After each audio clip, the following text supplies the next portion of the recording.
Hello. तो इस video में हम एडुकार्ट की तरफ से हिंदी का बुक से फर्स्ट चैप्टर जो कि सूरदास के पद है वो पढ़ने वाले हैं। तो इस चैप्टर का हम बेसिकली एमसीक्यू पढ़ेंगे। जितने भी एमसीक्यूज़ दिए हैं वो सब हम लोग इस वीडियो में देख लेंगे। तो ये देखिए यहाँ पे कुछ एमसीक्यूज़ है। यहाँ तक एमसीक्यूज़ है, यहाँ तक, यहाँ से लेकर वहाँ तक एमसीक्यूज़ है। तो चलिए देख लेते हैं एमसीक्यू में। कृष्ण गोपियों को छोड़कर कहीं चले गए थे। तो इसका सही विकल्प हो जाएगा मथुरा। कृष्ण गोपियों को छोड़कर मथुरा चले गए थे। दूसरा प्रश्न, भ्रमर गीत में कौन सा रस प्रमुख है? श्रृंगार, वीर, हास्य या करुण? तो श्रृंगार होगा।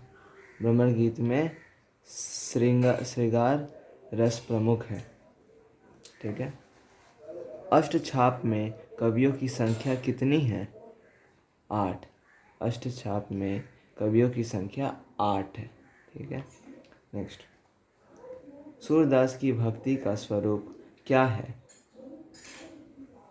सगुण। सूरदास की भक्ति का स्वरूप सगुण है। ठीक है। भ्रमर गीत का मूल प्रेरणा स्रोत कौन सा पुराण है? श्रीमद् भागवत गीता पुराण। ठीक है, इसका भी ऑप्शन 1 यानी श्रीमद् भागवत गीता पुराण सही आंसर होगा। नेक्स्ट है, सूरदास के गुरु कौन थे? वल्लभाचार्य। सूरदास के गुरु वल्लभाचार्य थे। ठीक है, ये हो गया। ये सब कुछ क्वेश्चंस हो गया। अब हमें क्वेश्चंस दिया जाएगा काव्यांश पर, यानी कि काव्यांश दे दिया जाएगा और उसमें से क्वेश्चन पूछा जाएगा। तो एक बार इधर पर जूम कर देता हूँ। ये सब आप देख लीजिए क्वेश्चन। स्क्रीनशॉट लेना है तो ले सकते हैं।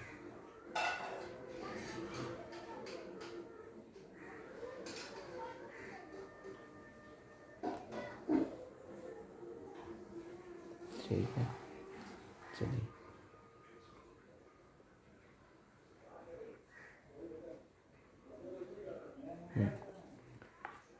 निम्नलिखित काव्यांश को पढ़कर पूछे गए प्रश्नों के उत्तर लिखिए।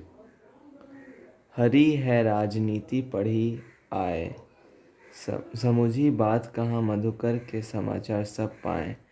एक अति चतुर होते पहिले ही अब गुरु ग्रंथ पढ़ाएं। बड़ी बुद्धिधा जानी जो उनकी जोग संदेश पढ़ाएं। उधो उधो भले लोग आगे के पर हित डोलत धाये। अब अपने मन फरे फैर पाहिए, चलत जो होते चुराए। ते क्या अनीति करू आपुन, जे और अनीति छुड़ाए। राजधर्म तो यह सुर, जो प्रजा ना जाहि सताए। ये सब कुछ क्वेश्चंस दिए हुए हैं। गोपियों ने ऐसा क्या कहा कि श्री कृष्ण ने राजनीति पढ़ ली? तो गोपियों को लगता है कि श्री कृष्ण मथुरा जाकर अब सरल स्वभाव के नहीं रहे।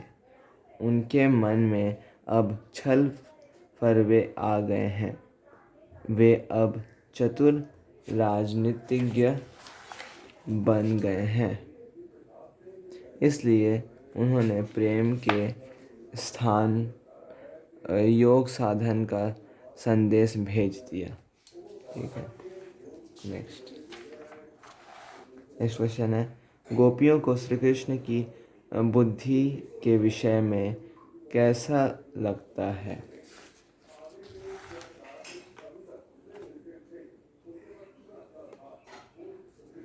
गोपियों को श्री कृष्ण की बुद्धि के विषय में ऐसा लगता है कि राजनीति बड़े बड़े ग्रंथ पढ़कर उनकी बुद्धि अब और अधिक बढ़ गई है और वे पहले से अधिक चतुर हो गए हैं। उनकी बुद्धि में अब राजनीति समा गई है। नेक्स्ट क्वेश्चन क्या है, गोपियाँ श्री कृष्ण को राजा का क्या कर्तव्य याद दिलाती हैं? तो जो श्री कृष्ण तो राजा थे और गोपियाँ क्या याद दिलाती हैं श्री कृष्ण को, तो देख लेते हैं। गोपियाँ श्री कृष्ण को राजा के कर्तव्य याद दिलाती हैं कि उन्हें अपने प्रजा की देखभाल करनी चाहिए, उनके हितों की रक्षा करनी चाहिए, अन्याय से उनकी रक्षा कर अपने राजधर्म को पालन करना चाहिए। ठीक है, ये हम लोग का हो गया। अभी हम लोग 7 क्वेश्चन कवर कर चुके हैं। अब 8 क्वेश्चन की ओर देख लेते हैं। इसको हल्का जूम कर लेते हैं क्योंकि अभी यहीं पर पढ़ना है। हमार हरी हरेली की लकड़ी, सन क्रम बचन नंदन उर, यह दृढ़ि करी पकरी, जागत सोवत दिवस निहिस कान्हा कान्हा जकरी, सुनत जोग लगत है ऐसो जा करुई बकरी, सू तो व्यधि हमको ले आए देखी सुनी न करी, यह तो सूर तिन्ही से सौंपे जिनके मन चकरी। गोपियों ने श्री कृष्ण को अपने हृदय में किस प्रकार बसाया हुआ है? जिस प्रकार हरिल पक्षी अपने पंजों में दबाई हुई लकड़ी को नहीं छोड़ती, उसी प्रकार गोपियाँ भी श्री कृष्ण को अपने से दूर नहीं कर सकती थी। उन्होंने मन क्रम और वचन से श्री कृष्ण को अपने हृदय में बसाया हुआ था। ठीक है, अब नेक्स्ट है, गोपियाँ योग साधना रूपी बीमारी को किन्हें सौंप देना चाहती है?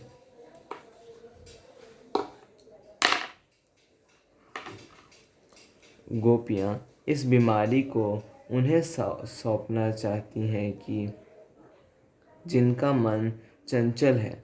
गोपियाँ ने तो अपने हृदय में श्री कृष्ण को बसाया हुआ है, इसलिए उनके मन में योग साधना के लिए कोई स्थान नहीं है। अतः उन्होंने चंचल मन वाले लोगों के लिए योग की आवश्यकता बताई है। ठीक है, अब अगला क्वेश्चन देखते हैं क्या बोल रहे हैं। योग का नाम सुनते ही गोपियाँ को कैसा लगता है? अगर योग का नाम जब वो धो लेते हैं तो उनको वो सुन के कैसा लगता है, उनका नाम सुन के? योग का नाम सुनते ही गोपियों को लगता है कि मानो उन्होंने कोई कड़वी ककड़ी खा ली हो। योग की तुलना उन्होंने ऐसी गंभीर बीमारी से की है जिसके बारे में उन्होंने न कभी देखा न सुना। ठीक है, अब 9th पैरा देख लेते हैं।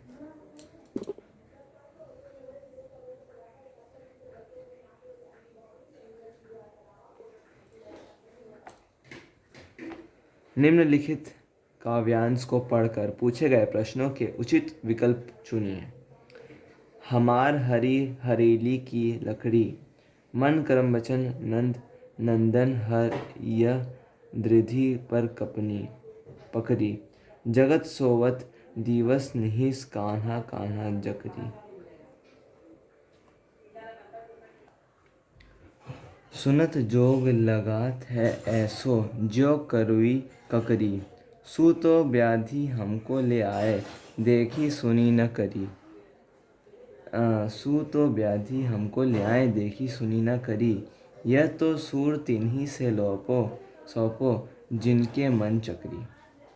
अब कुछ क्वेश्चंस दिए गए हैं इस पैरा पे, अब वो भी देख लेते हैं। हरील की लकड़ी किसे कहा गया है? ये 4 ऑप्शंस दिए गए हैं, तो हरील की लकड़ी श्री कृष्ण को कहा गया है, इसका ये आंसर हो जाएगा। तिन्ही ले सापो पंक्ति में किसकी ओर संकेत किया गया है? तो इसमें चंचल मन वाले की ओर संकेत किया गया है, यानी कि चंचल मन वाले की ओर संकेत किया गया है। गोपियाँ को योग कैसा लगता है?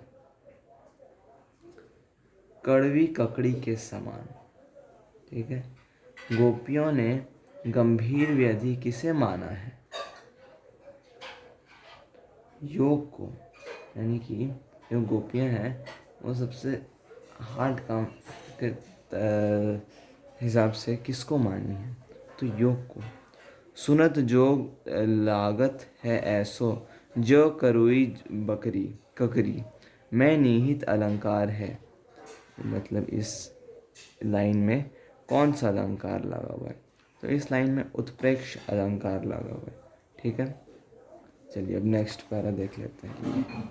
10 नंबर पैरा, यहाँ पर जूम कर लिए। हाँ,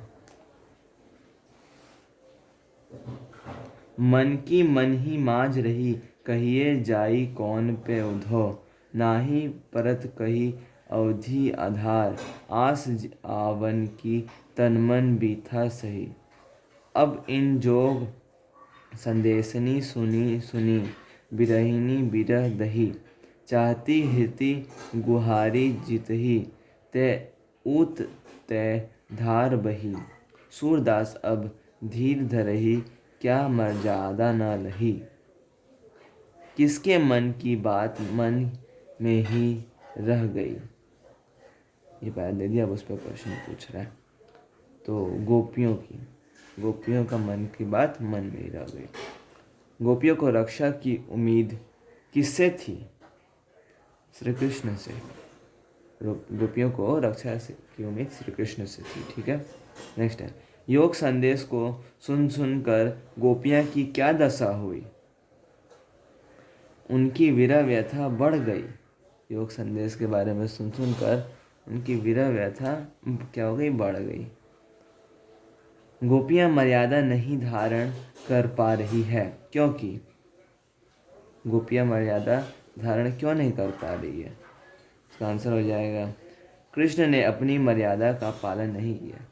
क्योंकि गोपियों के हिसाब से कृष्ण ने अपनी मर्यादा का पालन नहीं किया, प्रेम के बदले प्रेम नहीं दिया, वो योग संदेश भिजवा दिए।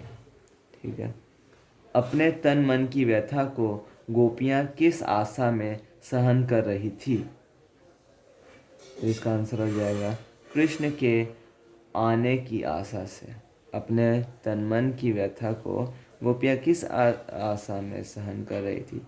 कृष्ण के आने की आशा से। ठीक है, ये देख लेते हैं। ये 11 नंबर पैराग्राफ, ये देखिए, ये सेल्फ प्रैक्टिस वाला है, मतलब ये खुद से करना है। इसका आंसर नहीं दिया है, इसका आंसर आपको लास्ट पेज में मिलेगा। उधो तुम हो अति बड़भागी, अपरस रहत स्नेह तगाते नाहिन मन अनुरागी, परवीनी पात रहत जल भीतर, ता रस दहना दागी, ज्यो जल माँ तेल की गागरी, बूंद न ताको लगी प्रीति, नदी में पाओ न बोरेओ, दृष्टि न रूप परागी। सूरदास अबला हम भोरी गुर चाटी, जो पागी। गोपिया ने बड़भागी किसे कहा है? तो गोपिया ने बड़भागी उद्धव को कहा है।